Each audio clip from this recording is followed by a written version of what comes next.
Today I want to talk about how to start a healthy dialogue and invite conversation with a resistant teenager. And this is in line with talking about having a hard conversation when there's conflict and when there are solutions that need to be identified and solved within the family. And so none of us like to have conflict. Our kids don't like conflict. We don't like having these uncomfortable conversations. And so what do? We either avoid the conflict or we avoid the conversation and we just kind of don't approach it, or we have a poor conversation or we have a positive conversation. And so we either don't have the conversation, or we do it well, or we don't do it very well. And so I just want to give some ideas of what this could look like, how you can prepare your heart and your mind before you need to have an uncomfortable conversation, so it ends up being a healthy dialogue. And so no matter what the problem is, these are also ideas that you can use not just with your teenagers, but just with your spouse, with your work colleague, and actually in any relationship. Just some ideas that you can try and some strategies for yourself.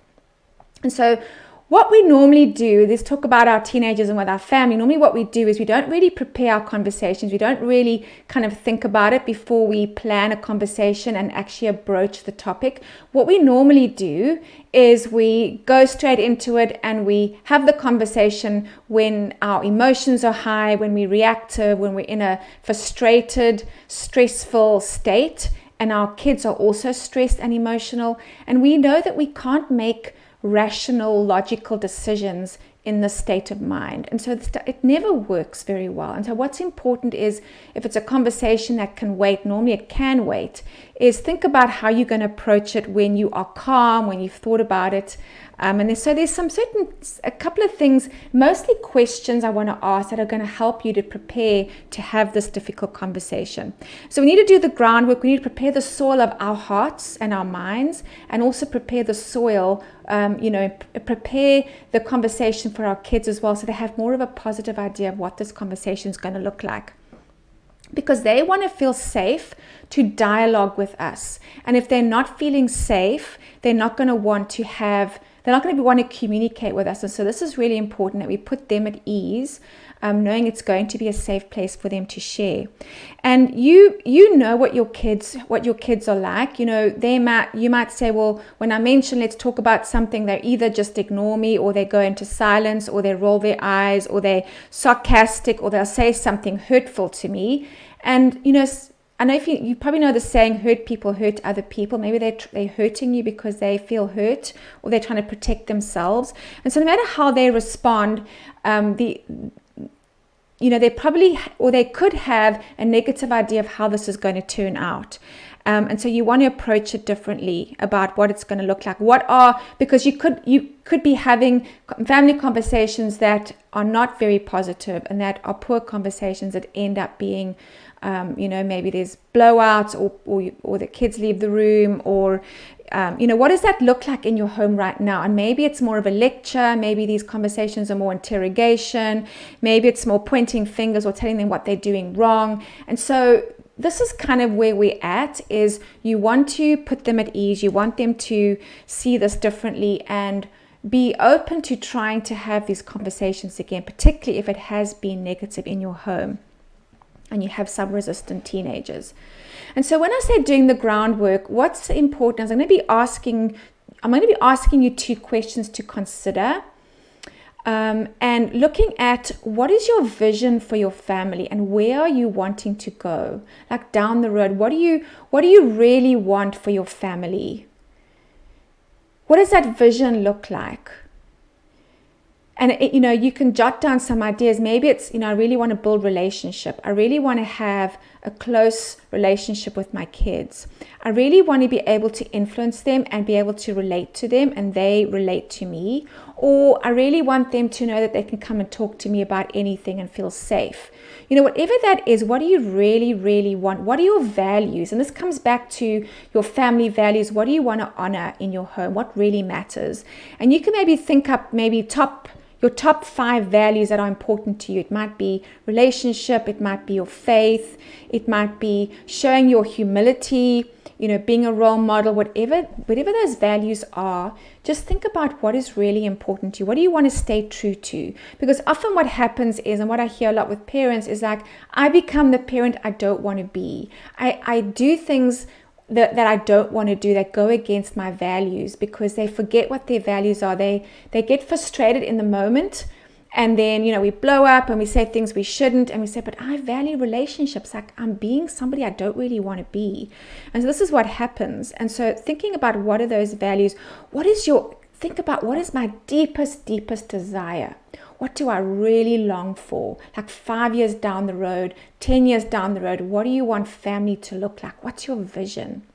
Get that in front of you so you can stay focused in what that looks like. And interesting enough, as my kids are now all young adults, it's becoming more and more sort of on the surface for me to see what's really important, because, just giving you a couple of examples, what really makes my heart sing and what really blesses me is if my kids call me because they want to call me, not because they need me for something. And so now and again, like my youngest, he'll call us and say, hey, I just phoned for a chat. And it's like, that is just such a blessing. Like, he didn't need me for anything. He didn't need any money. He didn't need me to send him anything. He's at college.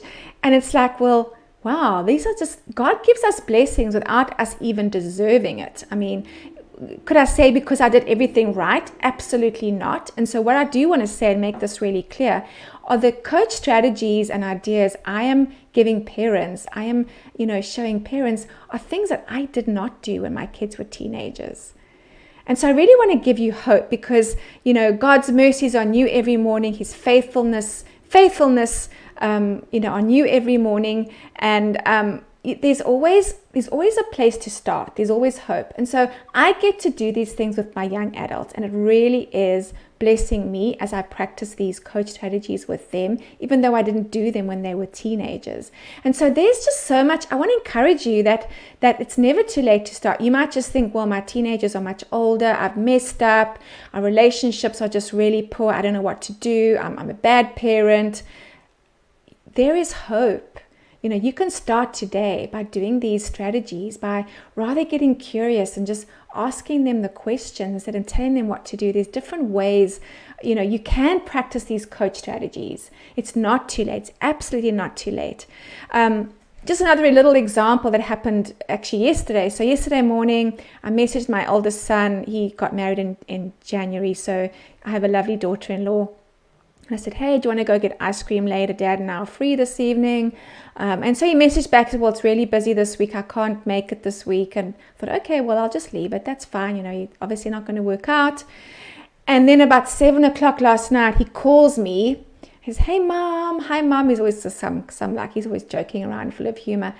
And he's, hey, do you want to get ice creams? We're actually free tonight. We decided we don't really want to stay home. And, how about we go get ice creams? And I'm like, it was just such a blessing, because, hey, he wants to hang out with us. It's like, wow, this is just such a blessing. And so just to encourage you where you're at, because isn't that what we really want? Well, one of the things that most families, or probably all parents, want is for our kids to really just call us without needing us, or just, hey, I phoned for a chat, or hey, do you want to hang out, or just feeling like they can come to us and talk to us about things, that we have earned that trust and respect, and they respect us. And it's just a real blessing when we become more influential parents, as opposed to controlling them, telling them what to do. So there's different ways that we can show up. Anyway, I just wanted to encourage you on that. So let's get back to the first question we asked is, what is my vision? What is my goal for my family? The second question you can ask yourself is, how would I behave if I really wanted these results? Like, who do I really need to be if I want these results? And we know the stakes are high because relationships are at risk when we are acting in ways that don't bring relationship, that don't bring more communication and connection. So how am I being today really matters. And you might think, well, then I've really messed up. I don't have any hope because I'm just doing this and I'm doing that and I'm messing up. There is how we are being is what, when we do mess up, is how we're being. What do we do when we mess up? We apologize, we ask for forgiveness, we tell them, hey, I messed up, I'm not perfect. That is who we can be in the times when we do mess up. We're not perfect parents. We absolutely are not perfect parents. We don't have perfect kids, and we're not going to get it right all the time. Most of the time, we're not going to get it right. But what we can do, what can I do, is I can make it right when I've messed up. And so there's always hope. They can see that we are a work in progress. They can see that, when we humble, when we, vulnerable, when we admit our mistakes, that also really helps our kids to not be so fearful of failure, to not be so fearful of messing up. And so that is just, that's how we influence our kids when we do mess up. It's how we respond when we mess up and what we do about it. So who am I being even when I mess up? So let's get to, so those are the general sort of what's my vision, what's my goal, what do I really want. Let's get to the conversation. So you need to have a difficult conversation, whether it's about your kids not doing their chores or there's an issue that needs to be addressed and it's uncomfortable. So ask yourself, bring this goal, bring this vision into your conversation. So ask yourself again, what do I want for this conversation? What's my overall goal? Always, it's a good idea to have a notebook. What is my goal in this conversation? Obviously, you want to solve the problem. That's part of your goal. But ultimately, what's behind that? You really want to connect. You want relationship, whatever that goal is. So write that down and stick with what you want. And that's very important why I'm saying this. And I'll get to the point in a minute. The second thing is write down what don't I want for this conversation. What don't I want in this conversation? You don't want it to be heated. You don't want there to be misunderstandings. You don't want kids to storm off with no solution. Okay, that's what you don't want. You want to solve the problem, obviously. But maybe write down, think about what I also don't want is I don't want to get defensive. Because that's often what happens if our kids say something to hurt us. We start getting defensive. And now what happens is now I want to prove a point. Now I'm hurt. Now I want to win the argument. Now I want to teach a lesson. Now, you notice a small shift there. If this is the case, your goal is now changed from wanting relationship and solving the problem to wanting to win the argument. You're going to show up differently. And so what's happened here is that your motives have changed. And as soon as you feel that shift, you feel that getting defensive, you wanting to now prove a point, just step out of that and think about what is my goal. That's not going to help. You're going to, but you're changing your goal to save yourself, to save your pride, to want to be right. And this is what happens with the conversation ends up losing meaning and you end up having a poor conversation.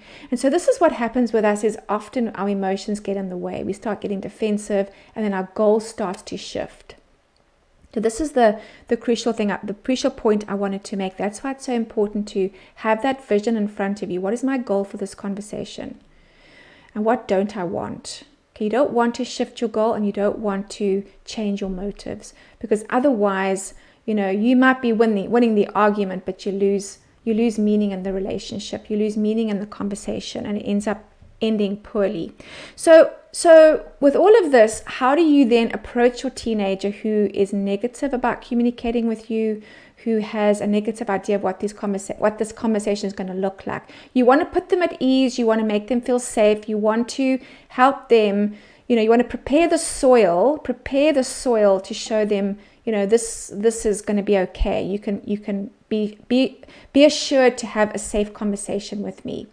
And so you might want to approach the situation where, I don't want you to, how you could start that is you could say, I know these conversations have been really negative in the past. They haven't worked out very well. And, just apologize, own it. And, I want to start doing things differently. I know, they've been hard and uncomfortable, but I really want to, have this conversation with you and do things differently. Where I want to hear what you have to say. And so what you could then say is you could say, I don't want you to think I'm being controlling. I don't want you to think that I'm trying to tell you what to do or correct you. So use I don't and then use I do. So what don't you want? I don't want you to feel this.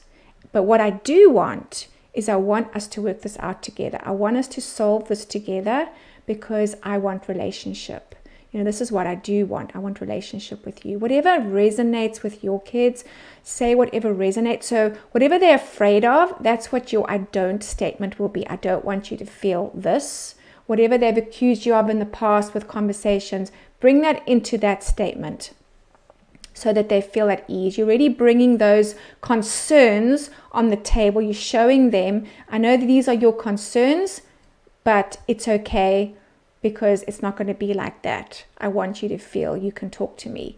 And so you want to invite them in, and then you could say, well, how about we have this conversation about whatever it is, what do you think? As a coach parent, you're always going to ask a question. What do you think? Because you're making a suggestion. What do you think? How about we have this conversation sometime? What would work best for you? And so you're kind of preparing their hearts. You're preparing the soil. You're also grounding yourself in, anchoring yourself with reminding you as to what's important. Keeping that focus. What is my vision here? What am I ultimately trying to achieve? And you're also wanting your kids to be able to problem solve. You're wanting your kids to feel like they can talk to and be confident in their solutions and ideas as well. And so some of these ideas I've also taken from the book that I've been reading, Crucial Conversations by Stephen Covey. It's a great book and has some great ideas of how you have conversations. And so that's just a book that I refer to, and it's been very helpful to give some ideas. And so I hope that helps you with, how do you prepare the groundwork, how to prepare your mind, how to prepare your heart before you have these conversations. And just, if you want to just sum up everything that I've said, just make sure you've got that goal in front of you. What do I really want? What's my deepest desire? What do I want to achieve, no matter what the situation is? What do I want 5 years, 10 years down the road for my family? And so therefore, how do I need to show up as a parent?